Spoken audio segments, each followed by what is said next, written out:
So I'm going to share our chair for the meeting, Chair Moreno. If you're there, we I'm can right go here. ahead and get started.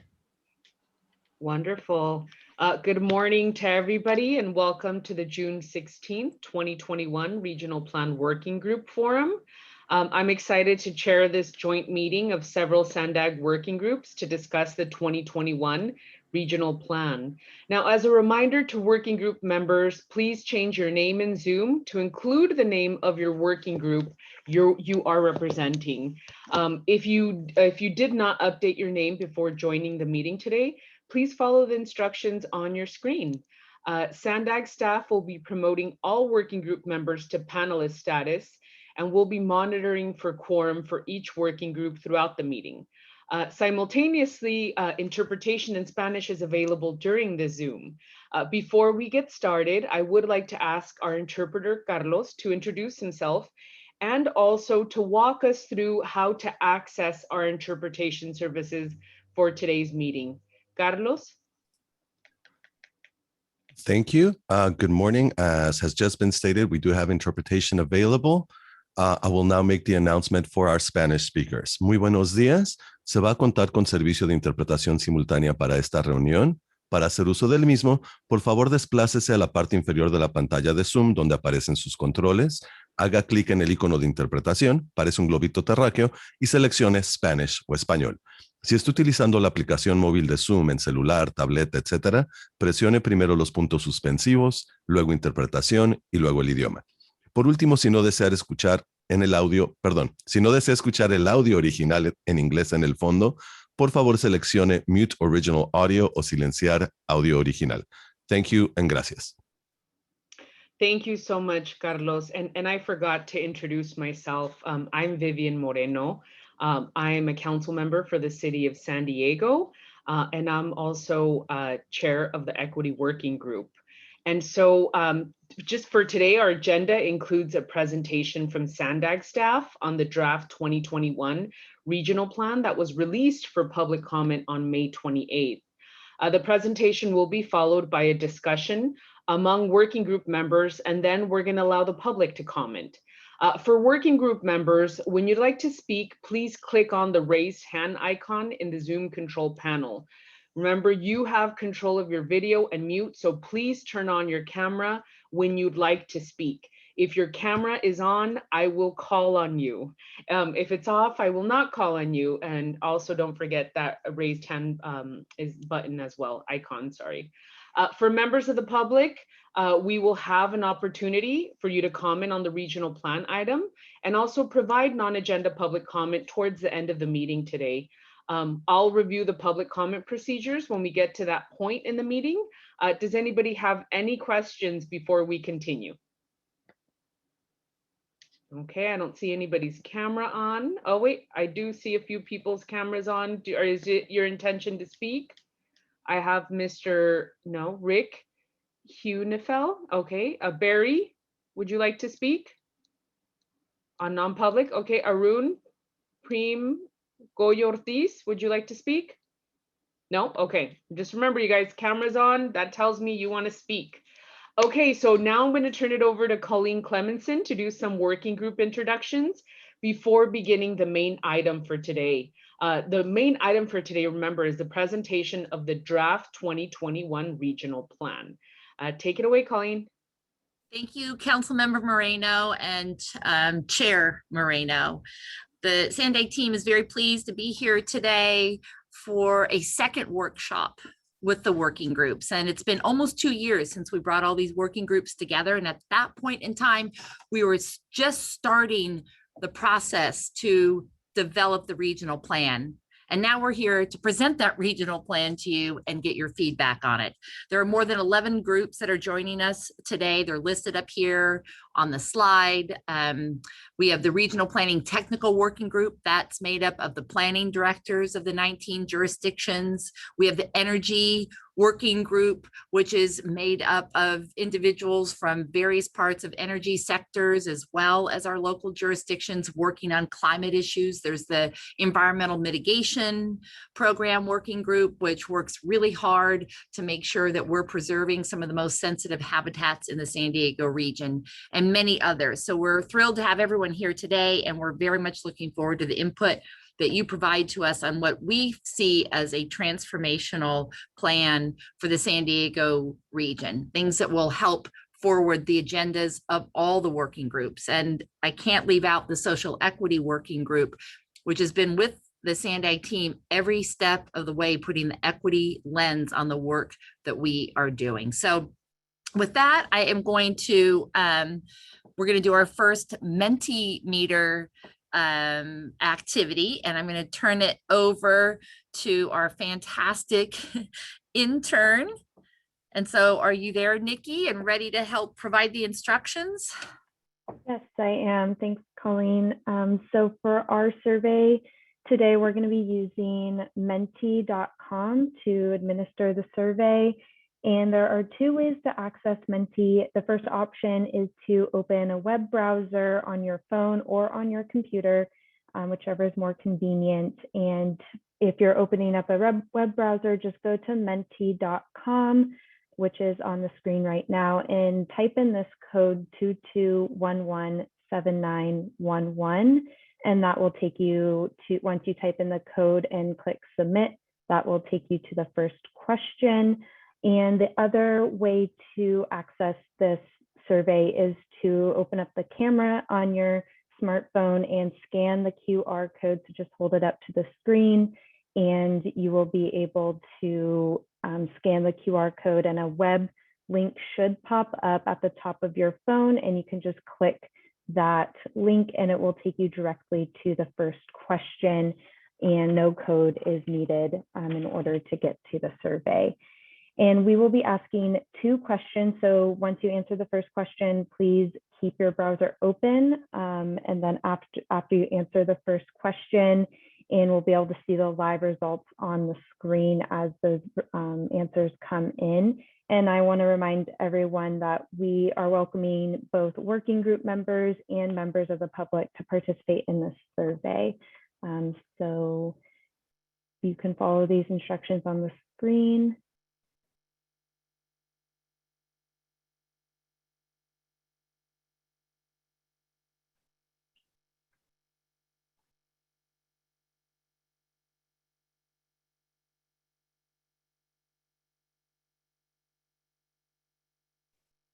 And this should be the first question that comes up once you access Menti.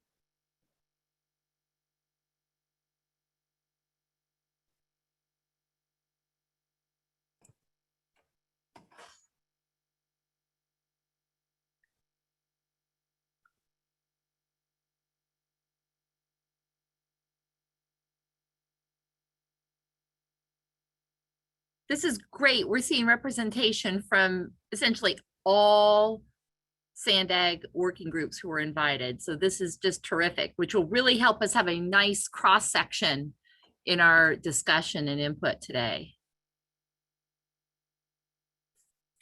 And a few of you who are not working group members, you may have an opportunity to become one.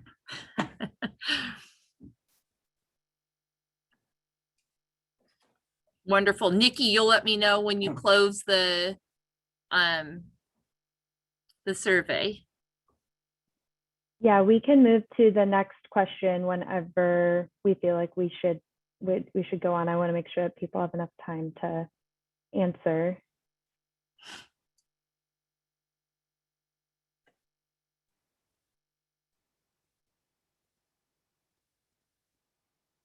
Great. And I think if we had to pick a winner, it looks like we've got the highest turnout from the active transportation working group, and then tied with the regional planning technical working group and the social equity working group. Great job, everyone. Let's move on to the next one.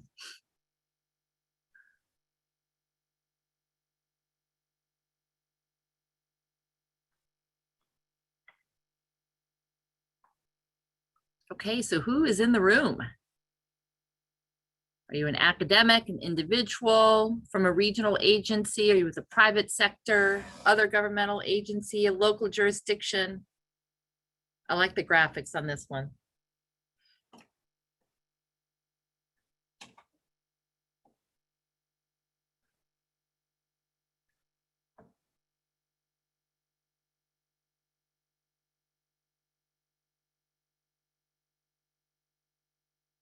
This could use some music to it.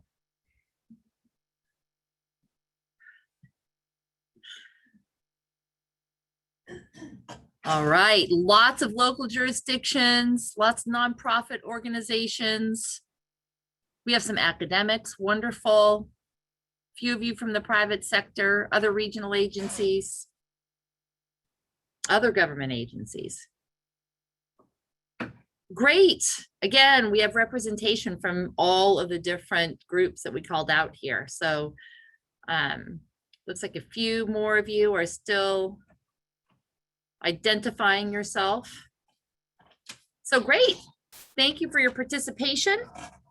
And with that, we're going to begin the presentation on the draft 2021 regional plan. And our outstanding project manager, Allison Wood, is going to kick that off right now. So over to you, Allison.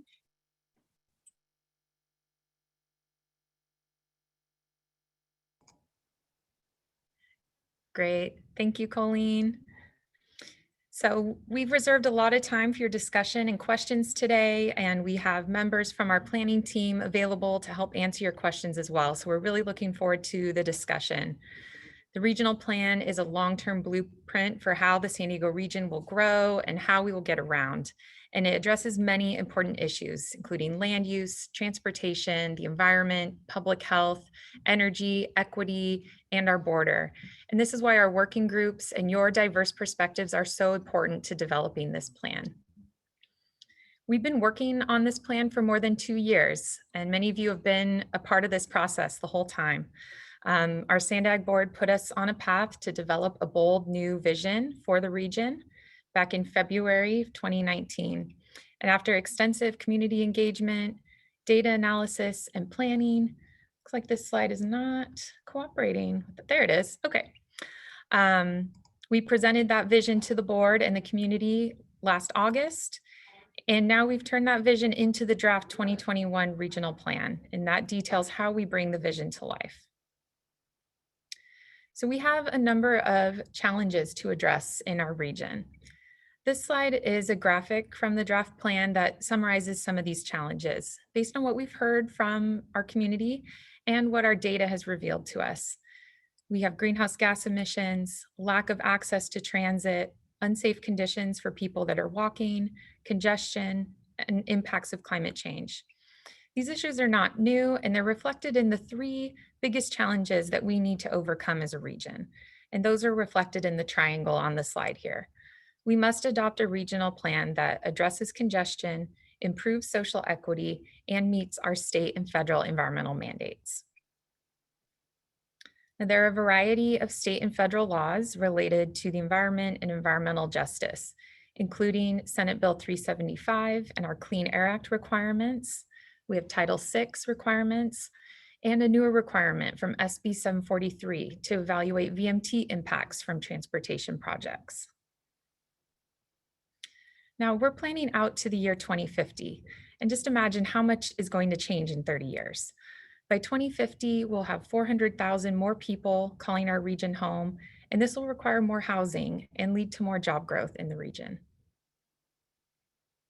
We also know technology will continue to change and impact our transportation system.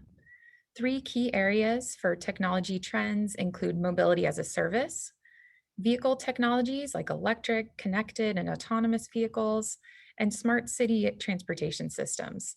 These are the infrastructure and the systems that allow us to take advantage of all that technology can offer. With all of this in mind, we developed a vision for a complete transportation system that serves the entire region, with fast, fair, clean travel choices that can help our communities be resilient to a changing climate. We wanted to create a system that makes the connections everyone wants to make quickly, safely, and conveniently. We want to expand access by providing more and better transportation choices to every person in our region, advancing social equity. And we want to preserve our quality of life and the environment by making the air cleaner and reducing emissions. This plan delivers on these goals. Meeting our state-mandated greenhouse gas reduction target is a key requirement of this plan. The target for our region is a 19% reduction, and this plan demonstrates a reduction of 20%. trips during peak commute hours are the trips that cause most congestion on our roadways. Let's see if we can get the chart to come up here. Oops. Sorry, it's not Okay. popping up. No. Okay. Well, I'll give you guys the data points, and if we can get this slide to work, we'll come back to it. So with congestion, 80% of commuters drive alone to work, and this plan provides alternatives so that more people can use other ways to get to and from work.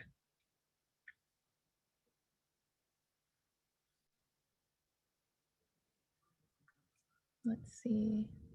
Go ahead, Nikki. Thanks for bearing with us, everybody.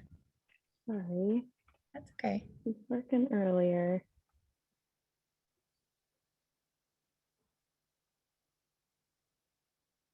Okay. Oh, There. disappears. Okay. That's okay. I'll move on, Nikki.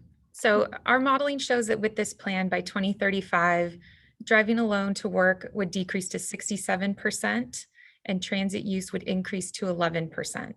And by 2050, those trends continue, helping to ease traffic on the roadways. Now for transit access, right now we know owning a car is expensive and transit is not an easy option for most people in our region. In particular, we look closely at transit access for people with low incomes, people of color, and seniors. And for these residents, the percent of people living within a half mile of transit increases threefold. Living close to fast and frequent transit makes it a convenient option for traveling around our region.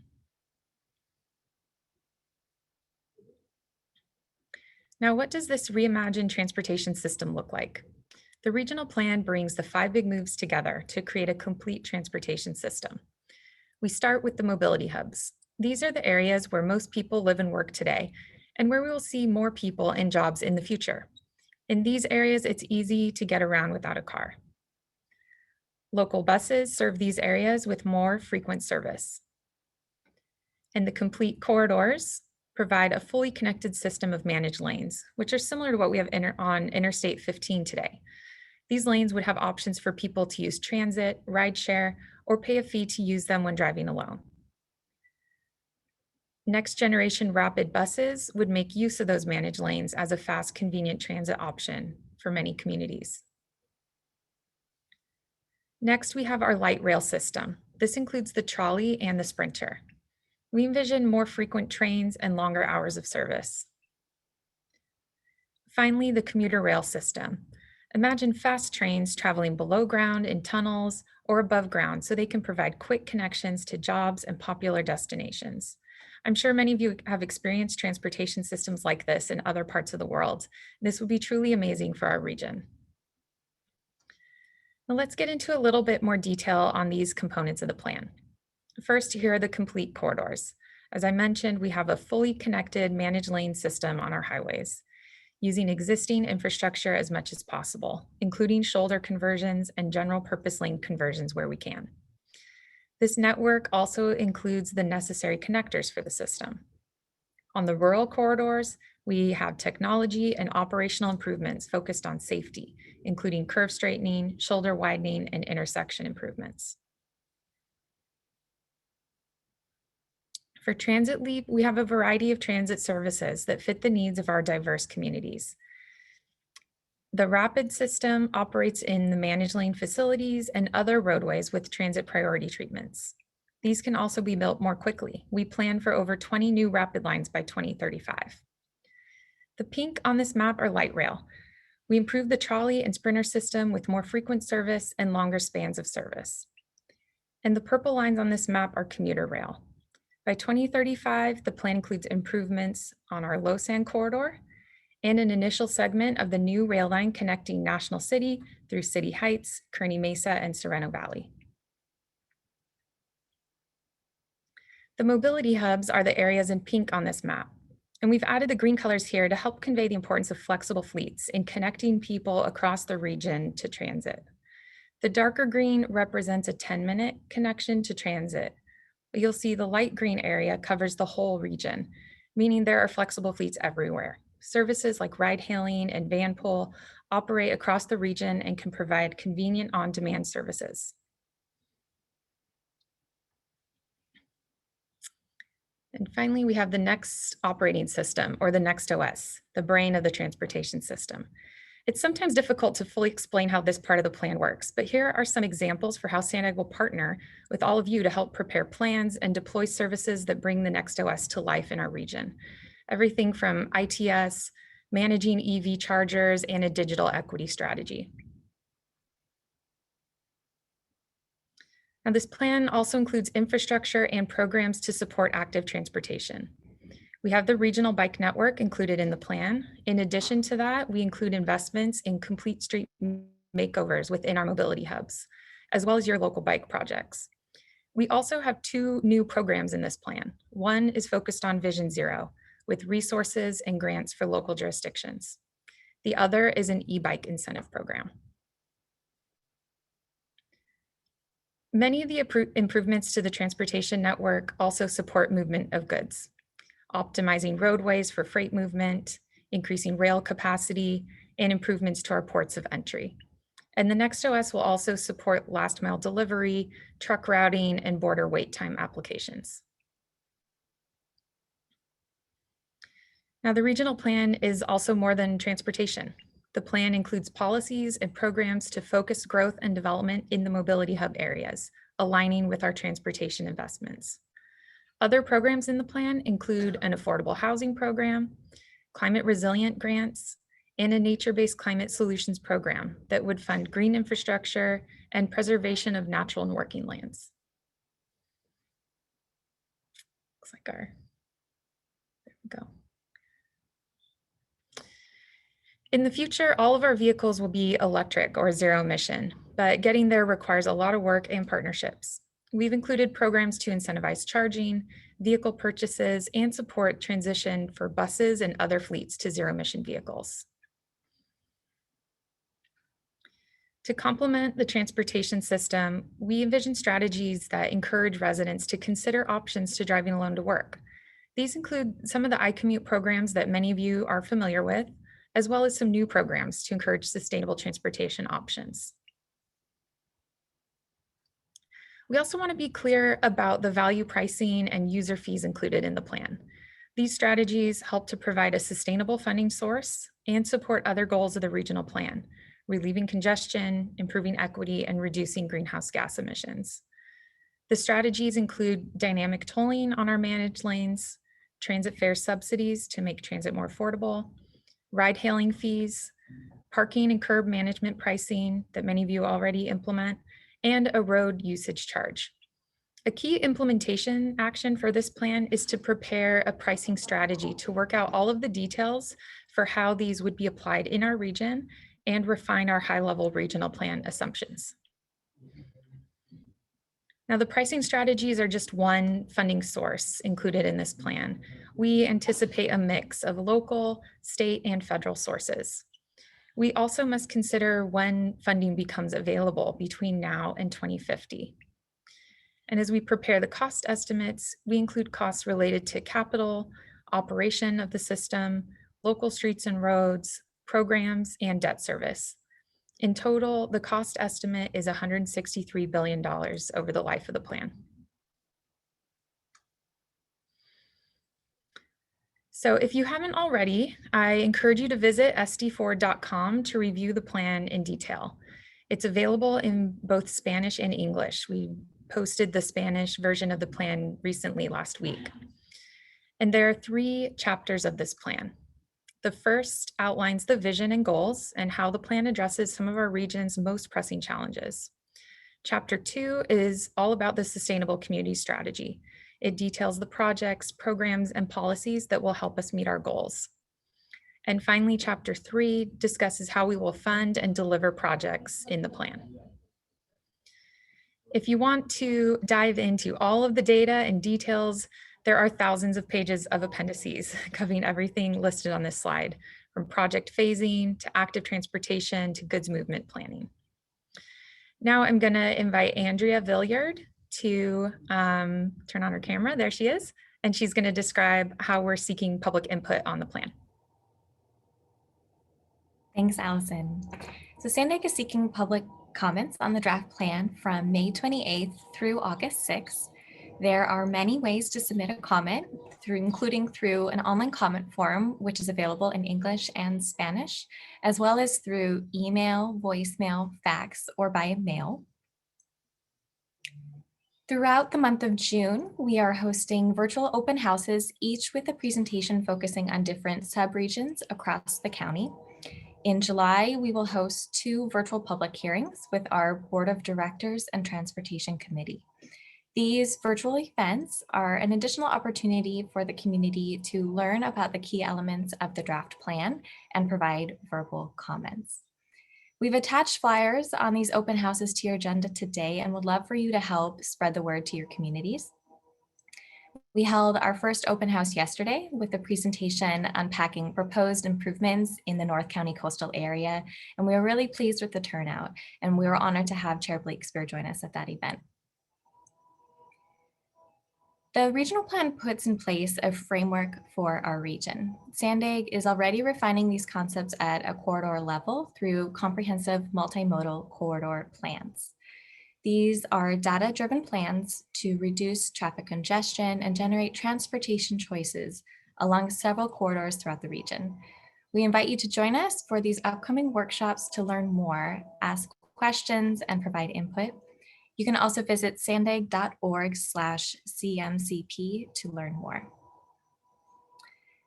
The public comment period is open through August 6th. And later this summer, the draft Environmental Impact Report, or EIR, will be released. Throughout the fall, the team here at Sandag will review all of the feedback we receive on the draft plan and EIR, and we'll ask our Board of Directors to adopt the plan and certify the EIR at the end of the year. Thank you. Thank you, Andrea. Okay, now it's time to use Menti once again and answer a couple more questions. So Nikki, can you help walk us through these? Sure. So if you still have your browser up that you used for the previous Menti survey questions, and you can continue using it. And if you exited out of it, just follow the same instructions, or if you're just joining us, you can go to menti.com and enter in the code 22117911, or scan the QR code here on the screen using the phone on your app, and that will take you directly to the next survey question.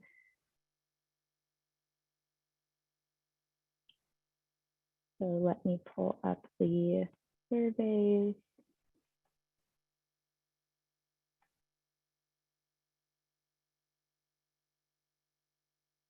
So this first question is, what are you most excited about in the regional plan, using 3 words or less?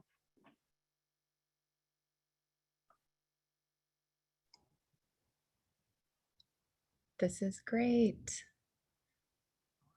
And we'll see this change as you all add your responses. I see equity front and center here, mobility, environment, transit, road pricing.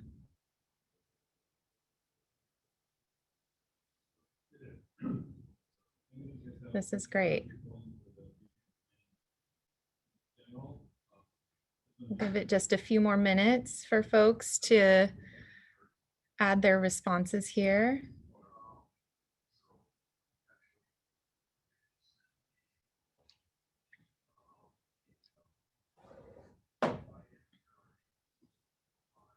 Very good. Cool, it's great to see the areas of excitement here. Okay, should we move along to the next question, Nikki?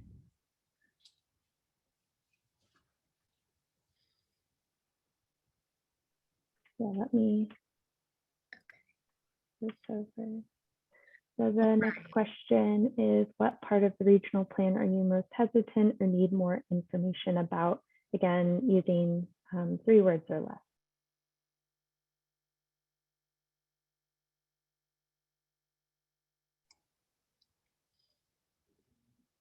It's like everyone's just excited about everything in the plan. Here we go. Here comes some answers. Funding, yes. The timeline, okay. Cost. Pricing. I see pricing up here in a few different ways and cost up here in a few different ways as well.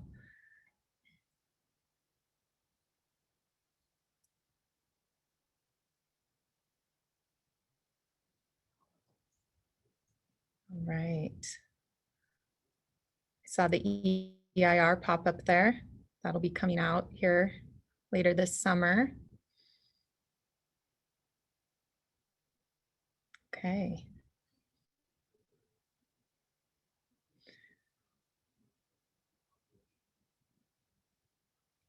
All right. Well, I think we can go ahead and move along. This was really great to just get those initial reactions from the folks that we have on the line today. We have over 100 participants today, which is really great. At this point, we're gonna hand it back to Chair Moreno to facilitate our discussion with working group members.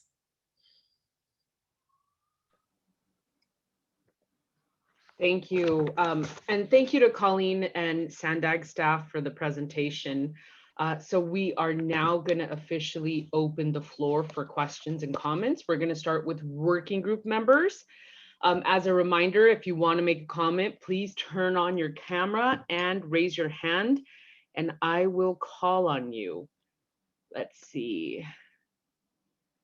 Okay, so I see Arun followed by Dwight. So Arun, take the floor.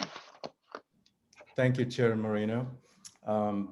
This has been a really great presentation. I want to congratulate Colleen and the team for the great presentation. It was a really user-friendly way to show some very complex information, and I appreciate it takes a lot of work. It was really helpful. I've seen presentations on the plan before, but it really helped me see it more clearly today. I was paying more attention to, because I represent a social service transportation agency service, I was paying more attention to the slide which showed 8% residents in this region in 2016 were seniors, and they will have their mobility enhanced by, it appeared 3 to 4 times when this plan is implemented. And that's really wonderful. I want to add that there are people who simply don't have access to transit and who will not have enhanced transit, I imagine, as a result of the regional plan implementation, who, because of where they live in this very huge county of ours, and because of their disabilities and other conditions that prevent them from accessing these services. So I hope that those aspects of the plan that address those populations and solutions will be highlighted more in future presentations. I know there's a lot of information in this plan, and I know I'm only looking at my area of interest, but that's my recommendation. And I thank you for this presentation. Thank you. So we're going to follow up with Dwight Warden, and following Mr. Warden is Craig Jones. Thank you. First, I join Arun in a great presentation. I've seen several of these, and every time I learn something new. Here's my question with the preface that I totally get it, the need to coordinate where people work with where they live, and the plans focus on that. But on behalf of my working group, the Shoreline Working Group, recognize that our entire region is tourist dependent, particularly the coastal areas, but the whole region. Can somebody comment on how does the plan address getting people who aren't trying to get to and from work, but are trying to engage in tourist activities to the destination they want to get to, whether that's the beach or the wild animal park or SeaWorld or whatever? I would be very interested to hear that. Thanks. Or Chair, if it's okay with you, I can comment briefly that, we do focus a lot on the work trips from a congestion standpoint, but you're absolutely right that there are a lot of other types of trips happening in our region. And so we did consider that data in our process of pulling together the network and understanding where people are coming and going. So we absolutely consider that and are providing both transit options and envision flexible fleets helping to serve those, as well as our central mobility hub and providing that connection to the airport as a key connection to support visitors to our region as well. So those are just a few examples, but we can certainly provide some more details on that.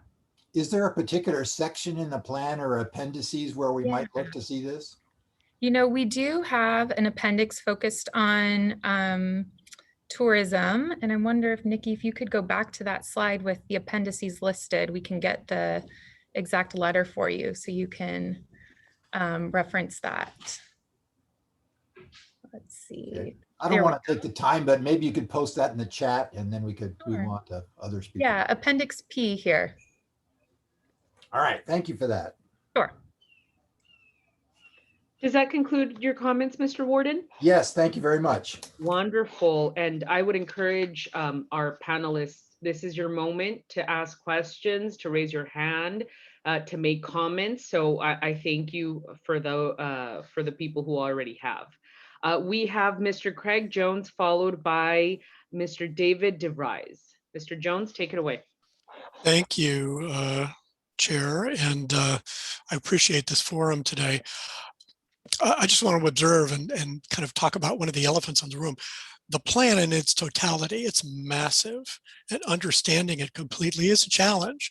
I'm going to do my part with guidance from Jane Clough, our staff person for the Social Equity Working Group. I'm going to go through attachment 3 of Appendix H, which I'm told is the key to understanding how social equity, transportation equity will be served in the implementation of this plan. So I'm going to go through that completely by our next Social Equity Working Group meeting.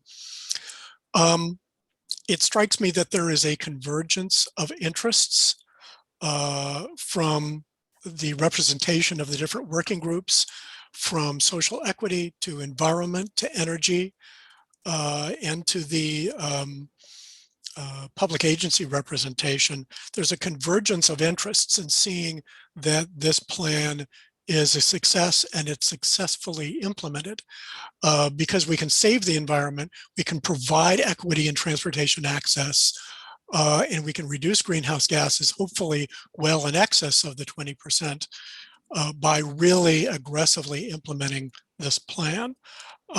So implementation, I think, is going to be key. I'd like staff to comment a little bit more on one of the map exhibits that came up during the presentation, and it's the one showing the mobility hubs and the 10-minute accessibility. Is it possible to bring that up on screen?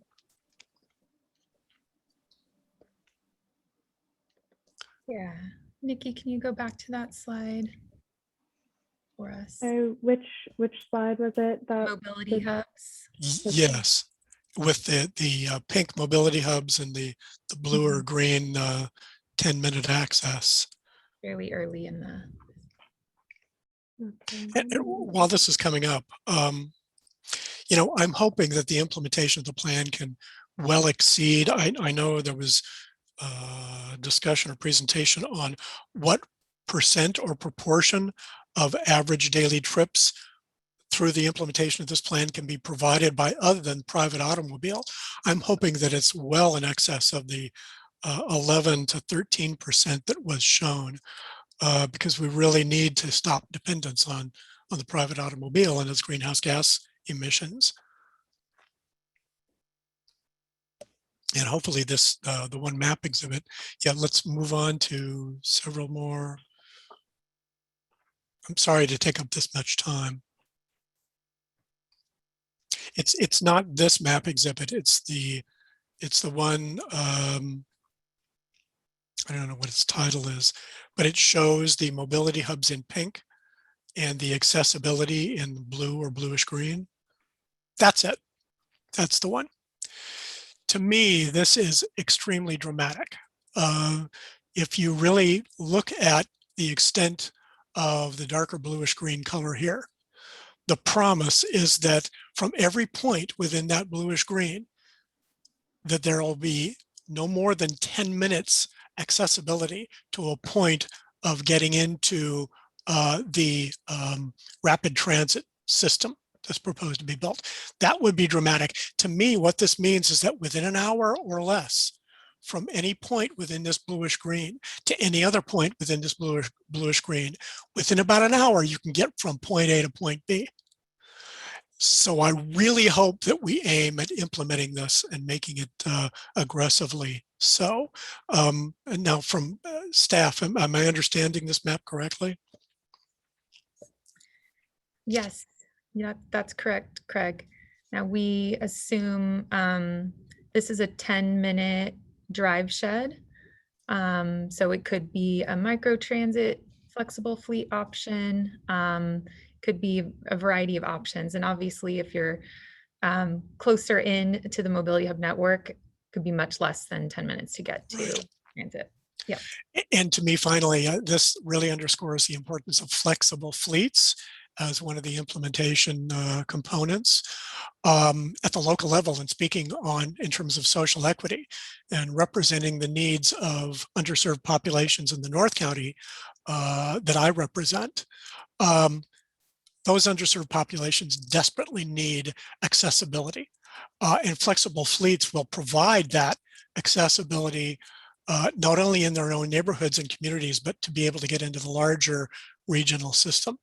So flexible fleets, let's support that greatly. Thank you for the time. Absolutely. Next up, we have Mr. David DeVries, followed by Mr. Paul Gangster. Mr. DeVries, the floor is yours. Hi, everyone. I really appreciate you putting everything together. This is a really exciting plan, I think, for the region. My name is Dave DeVries. I'm the city planner for the city of Poway. I just want to say that we're very excited about what's happening along the Highway 67, with that being a multimodal corridor between Santee and Ramona. I think there are some great opportunities there, especially for fully separated bikeway and pedestrian connections along the highway, so that we can have safe routes between these communities and the trails that we have, all the trails in the region. And I also want to reiterate some previous comments, just that, you know, there is a need for a complete corridor for these multimodal connections between the Highway 67 and the Interstate 15, particularly along Scripps Poway Parkway. If you look at these maps, there is, you know, kind of a void through Poway there, and, you know, we think Scripps Poway Parkway is a great opportunity for those connections. Hope everyone is doing great, and I appreciate giving me the time to comment. Thank you. Thank you. Mr. Paul Gangster, followed by Caro. Thank you, Chair Moreno. And thanks again to the staff that organized this and prepared the draft report.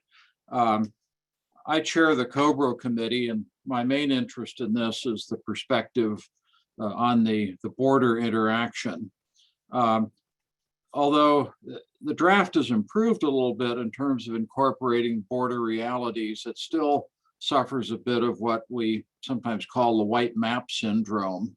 And to some extent in the body of the report, we're ignoring the other half of the region, which actually may be more than half of the region, the contiguously urbanized area south of the border that fronts on the border. And it's a part of our region that's growing faster than San Diego is. And so I think we need to be a little more overt and upfront and proactive about incorporating analysis of how that impacts San Diego in the regional plan. For example, as best we can figure, there are about 60 to 80,000 commuter workers who live in Tijuana and commute to work in San Diego. Many of these are American citizens or legal US residents, but it so happens that for San Diego, the best affordable housing market is actually in Tijuana for many people. And that too, I think, needs to be incorporated in our thinking. Where are people living in Tijuana? Why are they?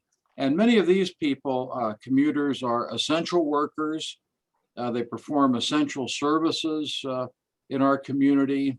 There's a whole range, but I think predominantly essential service workers who really can't afford to live in San Diego, which should surprise no one. These people suffer daily by the uncertainties of commuting across the border. And that uncertainty doesn't end when they get through customs and set foot on San Diego soil. The port of entries have been reconfigured and much improved, but still it's a real trial to walk through or to drive through. And there's still very serious questions about whether or not the ports of entry crossing are in compliance with the Americans with Disabilities Act. It's a long hike, very, very difficult for disabled people, and I don't think that's properly been incorporated into the adjustments. Although for years, COBRO and other SANDAG groups have talked about it. One particular point on the plan that I want to mention is I'm not sure enough analysis has been given to where traffic in Tijuana is coming from now and where it will come from in the future. My sense is that Tijuana is growing very fast to the east, plus there are transportation corridors that lead around Tijuana directly to the Otay Mesa and the new border crossing. So it might be that in future years, that's where the bulk of the crossing is going to be, or at least a significant share of the crossing is going to be. And I'm not sure that simply channeling those people down to San Isidro is the best way to get them to where they work in San Diego. But we need to rethink the toll road that connects the border. Something else that probably should be at least mentioned in the plan is there's a lot of attention paid to zero emissions and all electric. Well, how does that affect a country where the rules of the game are different, yet we have people who live and work and cross? Are we going to prohibit non-electric vehicles from coming in? This is something that needs to be on the table now. The Appendix J and other parts talk a lot about the supply chains and how important that is to our local economy. And that's true. And there's a lot of focused attention on that because it's really related to profit and loss in business and trade, and has a lot of well-organized groups addressing that. But we're not looking at the human supply chain. We're not talking about necessary social and family interactions that occur across the border and how we can facilitate their movement. Finally, let me just mention that the flow of people from Tijuana to work in San Diego is probably greater than the flow from any of the other borders that San Diego County has, Orange County or Riverside. And so I think we really need to move the discussion of our southern border more up into the text and raise its prominence in the report. And one final point, based on the earlier comments about social equity and social justice, many of the populations that we're talking about that cross the border really are underserved, low-income populations, people of color, and that needs to be factored into all of these discussions. So thanks for the chance to provide some input, but a terrific report, and hopefully it can be tweaked a little bit to be even better. Thank you. We're going to move on to Caro from EHC, followed by Laura Arajo. Good morning. Thank you for the thorough report. My name is Carolina with the Environmental Health Coalition and the San Diego Transportation Equity Working Group. It's super exciting to see this plan in the process and to look to a region that is actually going to transform the transit system, that is looking to a transformation of the transit system so that we could actually connect our communities to jobs, not just jobs, but also after school programs, educational opportunities, to the grocery store, and all the trips that especially all the mothers make consistently to make sure that their families could thrive. And so I wanted to elevate some points. We've been commenting throughout the process. We really appreciate that equity is being placed front and center. And so to what Mr. Paul mentioned, the connectivity from the border to the downtown area, we have concerns about the investments to the blue line. We know that there is plans for great separation, but we don't see how the blue line will be taken into the future. So we have concerns about how the infrastructure that already exists for the blue line, as we already know, the blue line is the backbone of the transit system in the San Diego region. Our communities of color are dependent on the blue line, yet it is overwhelmed and is packed, and it's not meeting the needs of our communities because it's so well utilized that it needs to be enhanced and it needs a makeover, and it needs to be taken into the future. We can't disinvest in it by limiting how much we transition the blue line. And so we're requesting that a consideration for a Blue Line Express be included in the analysis for the regional transportation plan because of that connectivity to the border. We know that our communities are using it, and we know that the purple line is in the making, and that's gonna support and alleviate, but the blue line serves the port of entry. And so a ton of workers are dependent on the blue line, and we cannot wait till 2035 whenever the purple line gets built for that connectivity. So that takes me to our other point, and that is that our communities have been hurting. They're hurting more now because of the pandemic. And so we need solutions that are immediate and into the long term. So we really appreciate all the work on the purple line. But the purple line is going to take years for it to be built. Our communities are hurting now. They need solutions now, and the region needs economic solutions now to be able to recover from the pandemic. And so we want to be able to see in the plan solutions that outline immediate benefits to our communities particularly. So what are the projects that are going to be delivered by 2025?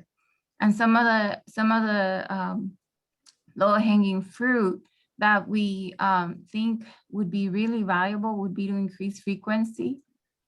Could we designate funding that improves the existing bus system right now?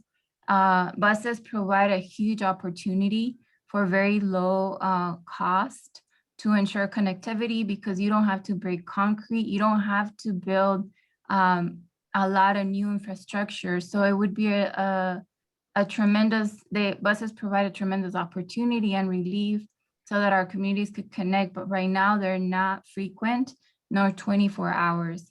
So we see that improving the frequency of the existing infrastructure and implementing a 24-hour system would have a tremendous improvement for the region, and that should be done as soon as possible. So that we can recover from the pandemic. So I'm just here to elevate that our communities are hurting now. They've been hurting. They're hurting more now because of the pandemic. So we need to see solutions that could relieve our communities right now and actually set up the tone for how we're going to be transforming the whole region throughout the years to implement the fancy projects that will take many, many, many years. Thank you. Thank you, Carolina. We're gonna follow up with with Laura Arajo, followed by Mr. Barry Pollard. Laura, the floor is yours.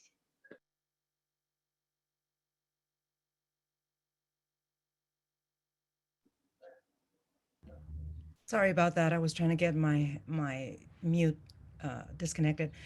Good morning, everybody. Thank you, Chair, and thank you, everybody, for this fantastic presentation. I don't want to reiterate Paul's comments, although kudos for everything that he's talked about. Being from Tijuana, living in Tijuana, I want to go back to the border issue. I understand that the SANDAG planning stops at the border, but we really must consider two factors. First, we are at Tijuana, we're getting more and more US citizens that are starting to live in Tijuana due to the high cost of living in San Diego. So we are starting to see much more traffic on our side of the border. And of course, this increments the traffic at the border crossings as well. So my comments here, although come from a Tijuana perspective, they go towards the US citizens living in Tijuana and what they will need. Right now, there are 20 plus projects of buildings being planned or being built already right next to the border. Some are medical buildings, some are housing, condominium complexes and all this, to cater to this new need by US citizens. So once again, I would really emphasize what Paul already meant, focusing plan as and I know this isn't the thing right now, but really trying to start focusing on a regional plan, on really the connectivity that crosses the border and, back and forth, and how this can be talked about now, but to be catered in the short and in the long term, because the borders right now, I've just seen photos of the border this morning, 4 or 5 a.m., and it was a huge line, and it's all people crossing the border to work in San Diego. And right now we're limited, right? Can you imagine what the border is going to be once they open up for tourism and for everyday people like me that shop in San Diego or Chula Vista or San Isidro? So I really would emphasize opening or seizing this opportunity to look at the planning as a region and think about those citizens that are crossing and living on our side. Some have even started to go to school on our side of the border. So the dynamic is changing. We all know that. But right now we're seeing a huge, growth in this trend. And we know that it's going to continue. And so, again, congratulations on this. But I believe that we have a huge opportunity to look at the bigger picture. So thank you. Thank you, Laura. We're going to move on to Mr. Barry Pollard, followed by Eric Lardy. Mr. Pollard. Hi, good morning, everyone. I'm so proud to be part of this. This is long in the making, and I love the topics that are coming up, and I'm going to focus a bit on equity and sort of beat a dead horse, but I love doing this. And what I want to do is I've seen a lot of our request for equity is basically folks to stop the bleeding. We're talking about mass transit buses, scheduled, maintenance scheduled, higher priority. So the blue line is up to par with the rest of them. It gets a whole lot of usage. And some of the MTS and mass transit with the fares and the frequency maintenance is all very good. I feel very comfortable with the folks that are discussing it to have this in line. My focus is on longer term equity, and that's got to do, and this is where I'm beating a dead horse, is the infrastructure, you guys. I look at a whole lot of high tech solutions that are coming down the path, and I just need a comfort level that our underserved communities, our red line communities, our ignored communities are poised to take advantage of these technological advantages, right, ranging from smart streets and smart lights to make sure that the timing is appropriate in our communities, to make sure that our fiber optic systems, A, that we have a fiber optic system, and B, that it's got the capacity to absorb some of the technological advances that are coming along. I say this because I've been around for quite a while, and I've seen different renditions of different phases that come through our community. And I have heard a number of times and have experienced the response is, we don't have the technology right now. So we're going to start building the technology now. And so in another 10 years, you guys can have what the rest of the region has had for 10 years. So I really, really, really want to focus on capacity of our infrastructure to be appropriate. The other thing are priorities. We're talking about equity. And this is probably very, very uncomfortable, but there are going to be, I hope, some priority shifts into the RTIP priorities. And I'll be real candid with you, is, you know, our communities have waited for a long, long time for basic kind of services. And equity to me is, let's put a lens on some of these communities that have really been suffering.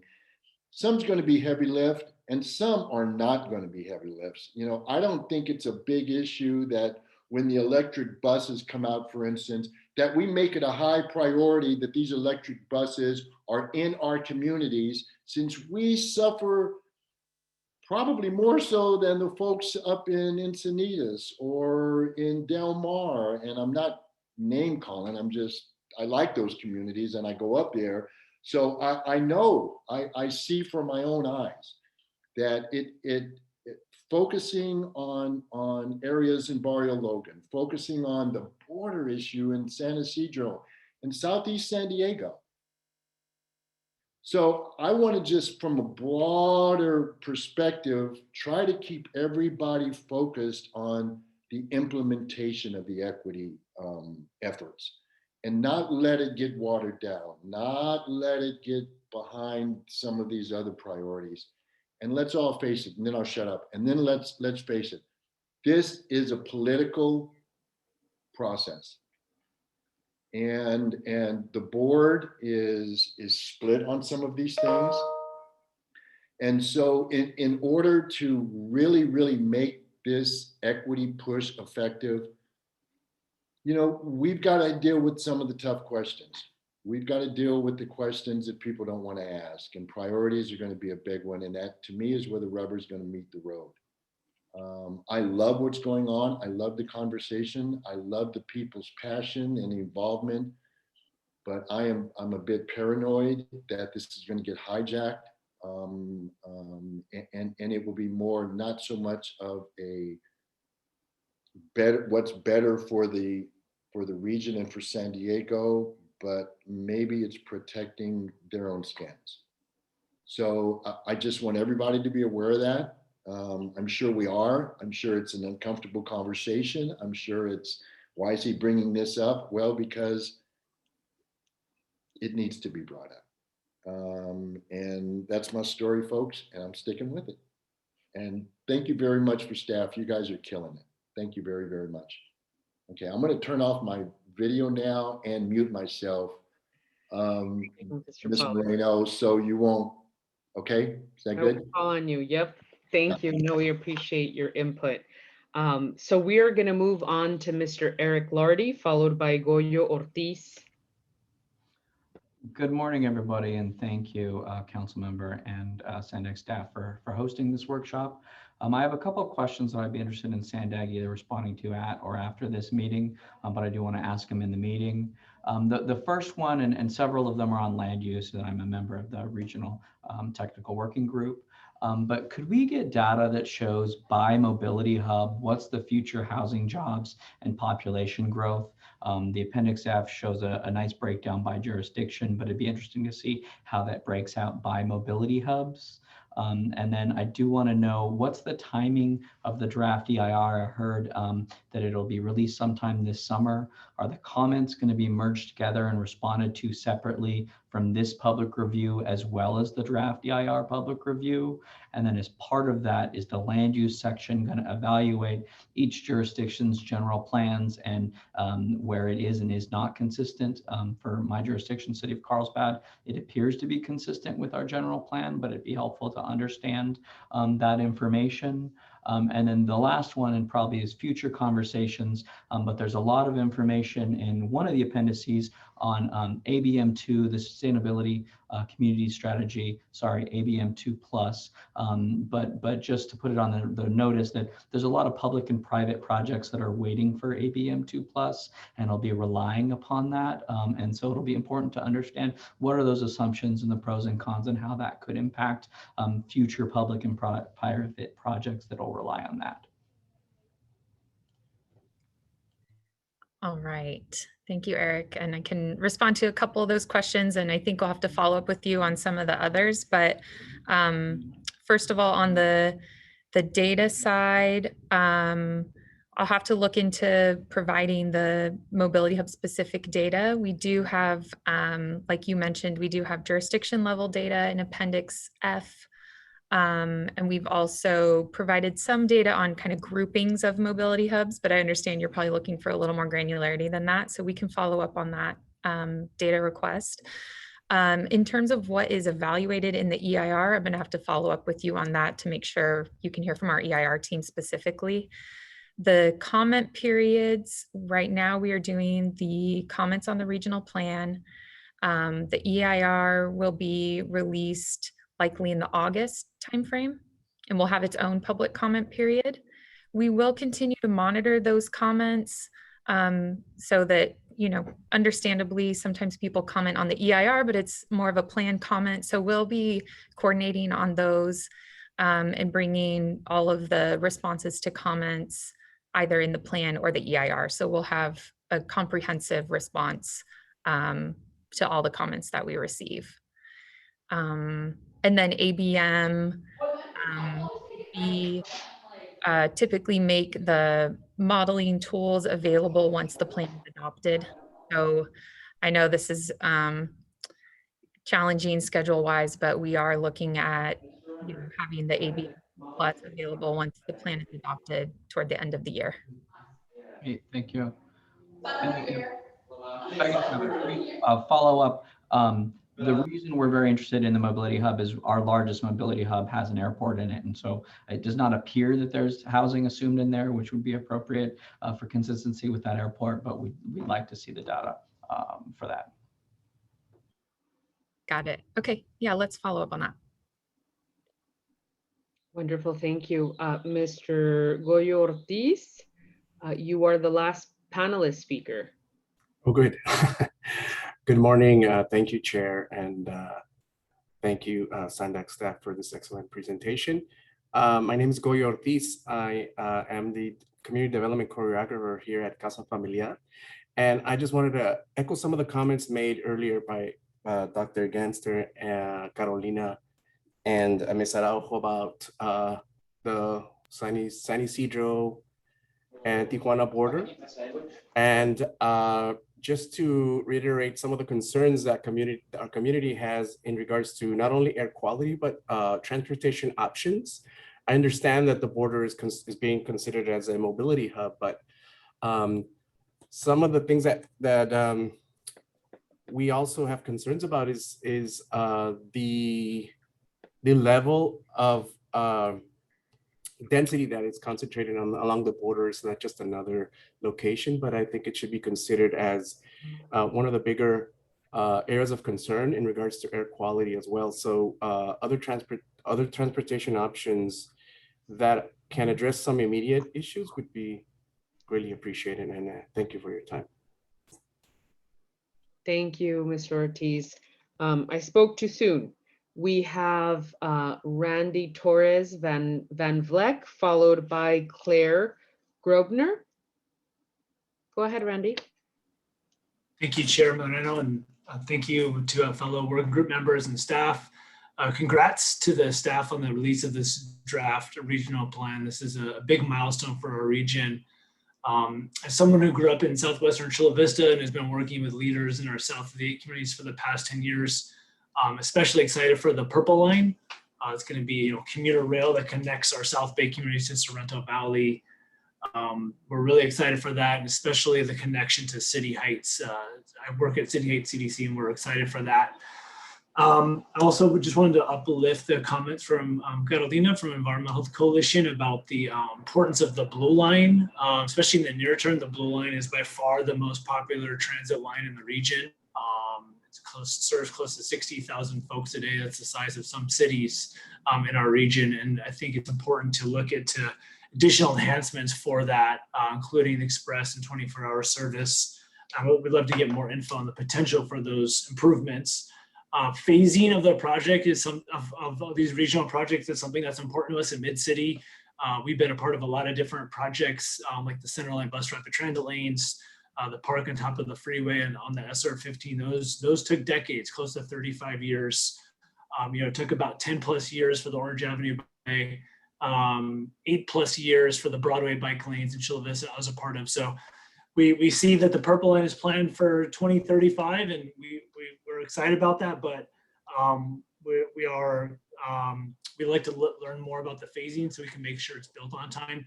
And again, so I think looking into an implementation plan is going to be something that's important to us. And again, making those near-term investments in the Blue Line is also going to be critical. But I want to thank you for the comments. I didn't get to share this last time, but something that's important for our riders and our transit riders is the opportunity to ride transit with dignity. And so access to bathrooms is really important. That's something that is missing from the regional plan based on our assessment. So we'd love to learn more about how we can provide bathrooms for our transit riders as well. So thank you so much, Chair Moreno and fellow working group members for the opportunity. Thank you. We're going to move on to Claire Grubner.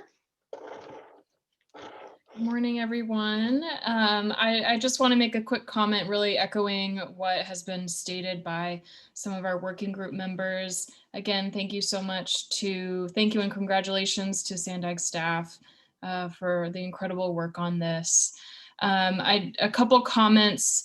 Again, Caro mentioned the timeliness, and our community is excited about the potential future of this project, but as Caro mentioned, there's also issues happening right now, and so one of the questions that we're getting from our community is what are some of the short-term solutions, and so getting into as Randy mentioned, that the phasing, what's coming up next that our community can start looking forward to. So that would be one thing to uplift. And then as Barry was speaking to, how are these projects going to be prioritized? I'd like to, and maybe I missed this at some point, but love to learn more about the social equity planning framework and how that's going to be utilized to really prioritize projects that are for our communities that have been hardest hit, in communities of color that have been historically put on the back burner. So those are my 2 comments for today. Again, thank you so much. Thank you, Chair and fellow members. Absolutely. Thank you for your comments, and I appreciate everybody's comments. I see Craig, Mr. Jones, and I don't see anybody else wishing to speak. Actually, if you don't mind, Mr. Jones, I'm going to allow people who haven't spoken first to make comments. Andy Henshaw.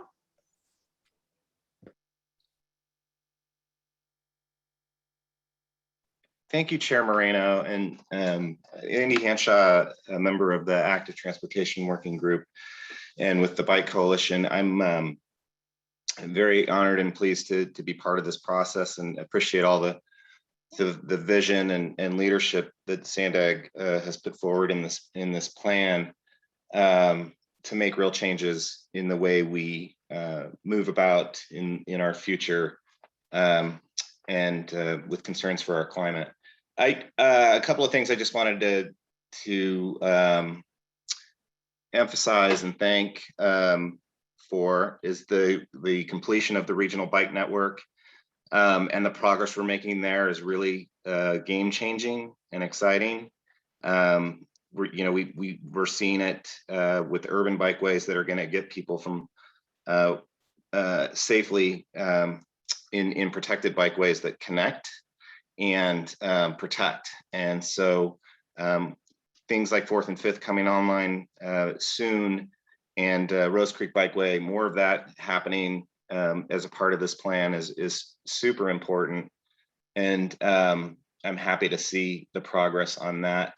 I also wanted to comment on and excited to learn more about the e-bike incentives or the programs that will be brought forward to encourage and enhance the use of e-bikes, which is just continuing to grow and expand, particularly what we've seen in this last year. But it's really exciting to see people using it as a primary form of transportation, and I think that's just going to continue to grow. So having those e-bike programs in place will be exciting. And then I just want to put in a pitch or a plea for as part of the Central Mobility Hub or Mobility Hubs to have a regional bike station, or a place that can be a place for bike parking, bike storage, bike services that connect to a transit hub,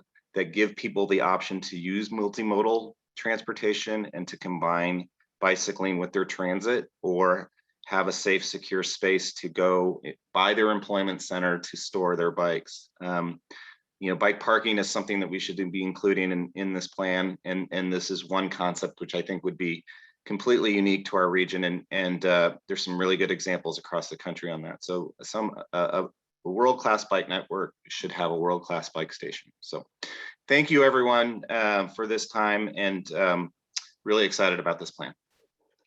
Wonderful. Thank you, Andy. We're going to move on to Mr. Gary Bonelli. Thank you, Councilmember Moreno. As chair of the military working group, I just want to give kudos to the folks on my working group who've been working for over a year on a variety of projects, programs, and services that will help travel in and around military bases throughout our region. It's been integrated into the regional plan. It'll help out a lot. A little makes a difference sometimes. The other part of this, I salute, no pun intended, to Sandag staff and our board regarding the equity and the sustainability component. But keep in mind, everybody's got to keep in mind here, we all know change and the rapidity of change in today's world. And this is a plan that's looking out 30 years, but we'll get another bite at the apple 4 years down the road, no pun intended, and 4 years down the road again. We're required to keep this updated. What's important to me too, from a coal business standpoint, is that if this plan gets adopted and accepted, we will be able to keep federal and state dollars rolling into the region, which is really, really critical. The underlying theme for me, listening to everybody real closely, is we need more resources in our region to provide for more mobility choices. So my concern here is the plan executable? And the other thing I always worried about, Sandag has done these plans over the years, and what they've done a good job of reducing growing traffic congestion. Congestion continues to grow the things they've laid in place has reduced the growing traffic congestion, but it's still going to grow. And I worry about self-induced demand too. As the plan lays out, there'll be a lot of people still traveling in single vehicles, whether they're electric or hybrid or whatever. So as the highway network opens up, that might induce more people to travel on the road. So I'm concerned about that. And I'd like to hear, not right now, but how staff is going to address that induced demand. Thank you for the time, Chair. Thank you, Mr. Bonelli. We are going to move on to Julie Procopio. Yes, thank you. Thank you so much for the presentation, the opportunity to listen to everyone's comments as well as provide some comments of our own. Julie Procopio, I'm the city engineer for the city of Escondido, and I'm interested, one of the biggest words that came up was funding, right? The concern about the cost and how the region can pay for this incredible plan.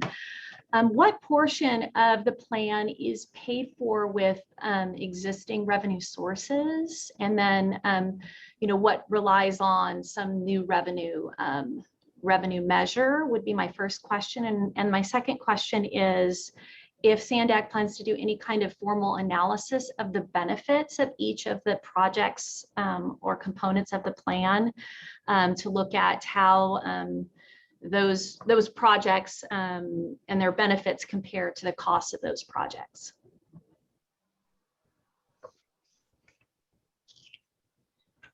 I could share briefly. I'll point Julie to our Appendix V. I apologize, I don't have the figures in front of me to answer your question about the portion of revenues that are new versus existing. We do have that broken down in Appendix V. So that's one resource that we can point to. Great, thank you. And then the second piece about the benefits, is there a plan to evaluate benefits? We are working on an economic analysis for the plan. We have some information in our social equity appendix on some of the benefits of the plan, but we'll be following up with more information on that. Okay, thank you so much. I appreciate it. Thank you, Ms. Procopio. Okay, Mr. Craig Jones, you're going to take us home, at least the panelist side. So the floor is yours. Okay, I'm sorry about that, and I appreciate the additional time. I'm beginning to understand that a big part of this plan will consist of repurposing and reconfiguration of the existing auto highway system on the freeways and major highways. During the presentation, it was noted that managed lanes would be similar to what we have on I-15 now. I don't see how that would work. I'd like staff to comment on this a little bit more. Current rapid bus service is just not rapid at all. I'm hoping that next gen rapid will really be much more quick, be able to get from point A to point B much quicker than the existing rapid bus service does. Can I have staff comment on how managed lanes will be entirely different from existing HOV lanes on I-15? Yes, and I'm going to invite up Tuari Faula to help address that question. Hi, Craig. So that is a really great question. And so when we say that the managed lanes are similar to Interstate 15 express lanes, we're talking about how they operate. So these are lanes that utilize technology so that if there are those who are driving alone and there is capacity within that facility, that they have the ability to pay. And then it also allows carpoolers to use that lane, van pullers, and then transit has priority in that lane. So part of what is different and new with this plan versus what you see today existing for the I-15 is really the next operating system and adding that additional technology to manage lanes, to all of our freeways, our roadways, helping us to be able to understand how traffic demands are changing so that we can really make sure that when we're allowing the additional vehicles into the managed lanes, that it's still prioritizing transit so that it is reliable and still fast service that people are expecting with the next generation rapid. So hopefully that helps to bring a little clarity to you as to how we see this being a little bit different than how we have our existing I-15 with the Next OS as an added layer. That does help, and I hope that everybody gets it, that in order for Next Gen Rapid to work, buses really need to be protected from traffic congestion with shared automobiles. So during certain times, during peak times, those HOV lanes, managed lanes, may be exclusive to the Next Gen Rapid buses, and I hope that's true. Well, it's difficult for me to predict exactly how it would be used, but I think the concept is that we would have that flexibility to be able to be responsive and change the usage based on the demands and needs of the corridor. Wonderful. Thank you, Mr. Jones, and thank you, Tori. We are, and thank you to all the working group members for the discussion today. As was mentioned, there will be meetings in the community where we welcome you to make your comments so that the staff and the board can hear from you directly. We're now going to transition to public comment on this item. For members of the public, if you'd like to make a comment, please click the raised hand icon in Zoom and I will call on you. Once called on, you will be able to unmute. Sam's also going to now provide a quick reminder on how the public comment will work during this part of the meeting. Sam? Yes, hello, good morning. So as noted on the cover page of today's meeting agenda, in addition to email documents, the public may also provide live comments during today's meeting. To provide a live verbal comment during the meeting, members of the public are advised to use the raise hand function if you wish to provide comments. The raised hand feature can be found on the Zoom toolbar for those who are joining via computer or by entering *9 for those joining via telephone only. The chair will call on members of the public by name of those joining via computer and by the last 3 digits of your telephone or your telephone number for those joining via telephone. All comments received prior to close of the meeting will be made part of the meeting record. Please note that public comments during this meeting will not be considered official comments on the regional plan. If you would like to submit an official comment on the regional plan, please access the comment form on sdforward.com. You can also submit comments via mail, email, phone, and fax.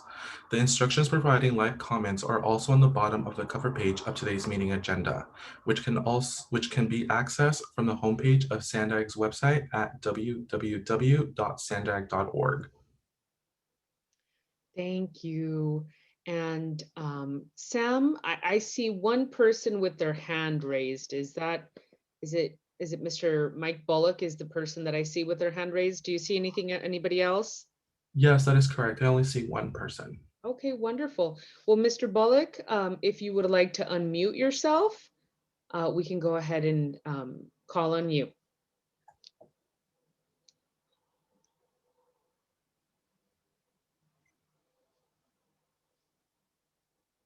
Okay, I saw the unmute box pop up there. And so thank you very much, Chair Marino. I appreciate this opportunity. Generally speaking, I definitely support the 5 big moves, and I understand that the SANDAG is moving in a much improved direction from the past. And I thank everybody for their part in that. I do have concerns. I listened to the presentation and I do not see climate stabilization front and center where I believe that belongs. And I say that because we have an environmental impact report, and no bigger environmental impact could be imagined than destabilizing the Earth's climate. And the climate scientists are giving us very specific targets, and the first occurring target is the most important, and that is very soon. It's in 2030. And there are references to state mandates, but there's no statements made as to whether it's believed that these state mandates are going to contribute to stabilization, or they're going to contribute to destabilization. And it's really one or the other, given the environmental impact report. It's that convention of cumulative impacts. What if everybody did what we're doing? And so the plan needs to conform to a plan showing specifically how cars and light-duty trucks, light-duty vehicles, that is, can be made to achieve that first target in 2030, that first 2030 requirement that we were told about. And I don't see any discussion of that. And I'm not alone in this concern. The California Democratic Party platform calls for a plan showing the set of enforceable measures that will cause light duty vehicles to achieve climate stabilizing targets. And there is a process there. And so that was not put in there easily and without extensive discussion. So that's the first comment I have. The other thing is about equity, because the people are very concerned about equity, and I appreciate that, and there's a lot of talk about it. But to me, a lot of equity has to do with money. And the reason is that a lot of people really don't have enough money.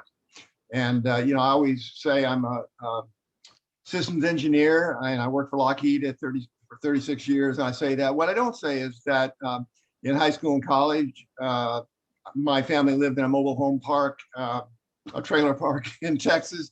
We didn't have a lot of money. It's kind of a miracle that I got a college degree. So I understand that people are having trouble putting food on the table.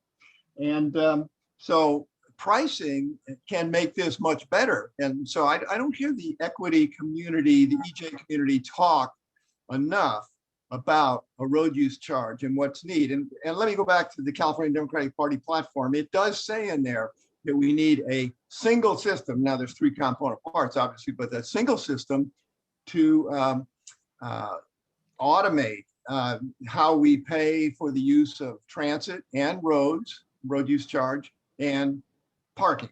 It needs to be very easy, but the main thing is that it protects privacy, that's one thing, but it also protects the interest of low income users. And so now I'd like to give you a little anecdote of something that happened to me. Mr. Bullock, if you could wrap up your comments. I omitted, and I apologize in saying that the public has 3 minutes to speak, and you've gone over. So if you could wrap up your comments. Okay, you said, yeah, normally it's 3 minutes, and nobody mentioned that. So I thought I was not bound by that. So that's why I got into this stuff. But anyway, what Nathan said is that they were going to do what I wanted. It wasn't really what I wanted, but it was to offer employees $250 cash each month if they didn't want their free parking.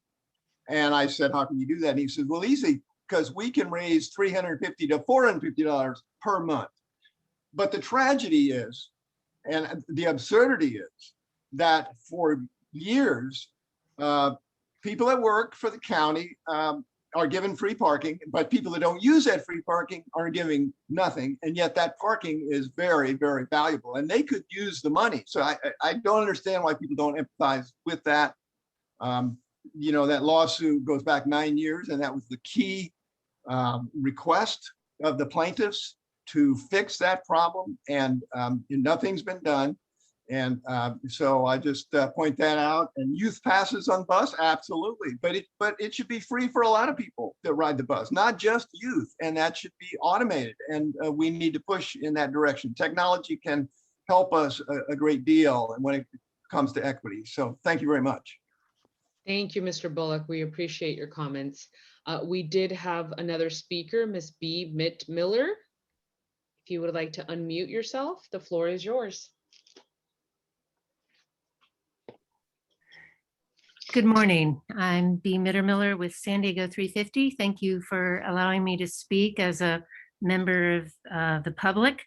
This has been a really interesting presentation. Thank you, SANDAG staff, for all of the work you've been doing on this.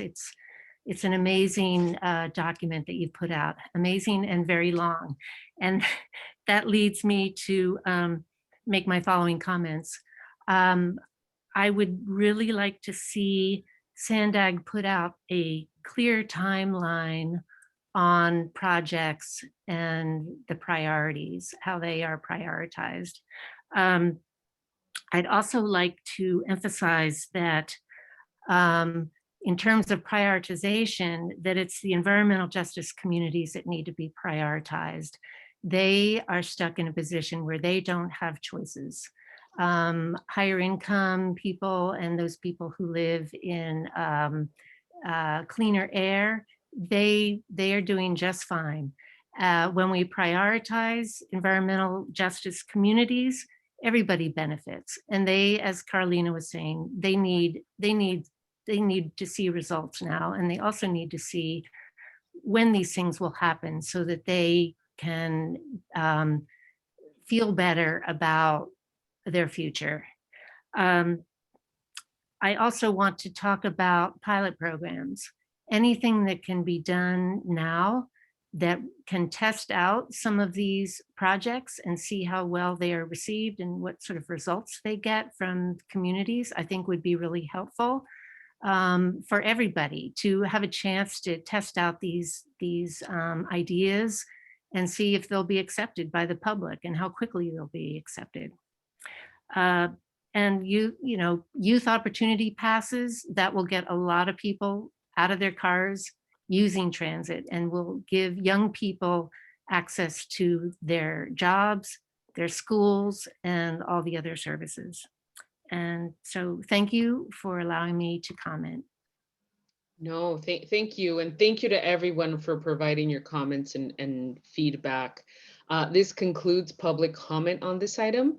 I now would like to invite Colleen to make some closing remarks. Thank you so much, Councilmember Moreno. You've been an amazing chair today and do such a great job with the Social Equity Working Group, and we're so grateful to you. And the whole team here is grateful to all the working group members who participated today and the members of the public. Your input is really important as we move forward in the process. Many of you commented on equity. That is a key focal point for this plan, a focal point like it has never been before. So please stay tuned, keep in touch. Again, we appreciate this. Any follow-up questions that any of you have, feel free to contact us anytime. So thank you so much. Enjoy the rest of your day. Wonderful, thank you. We're going to move on to item number 2, non-agenda public comment. Again, please click the raise hand icon in Zoom and I'll call on you to make any comments. Does anybody have any non-agenda public comments? I am not seeing anybody. Sam, if you could just verify that there's nobody with their hands raised. Chair, there is none. Wonderful. Well, that concludes today's meeting. I want to thank all the members of the public and working group members for attending this meeting. I also want to thank our SANDAG staff for their wonderful work today and every meeting. You guys are a pleasure and we thank you very much. Also, a recording of today's meeting as well as the meeting minutes and material will be posted on the SANDAG website. Thank you again, everybody. This meeting is officially adjourned.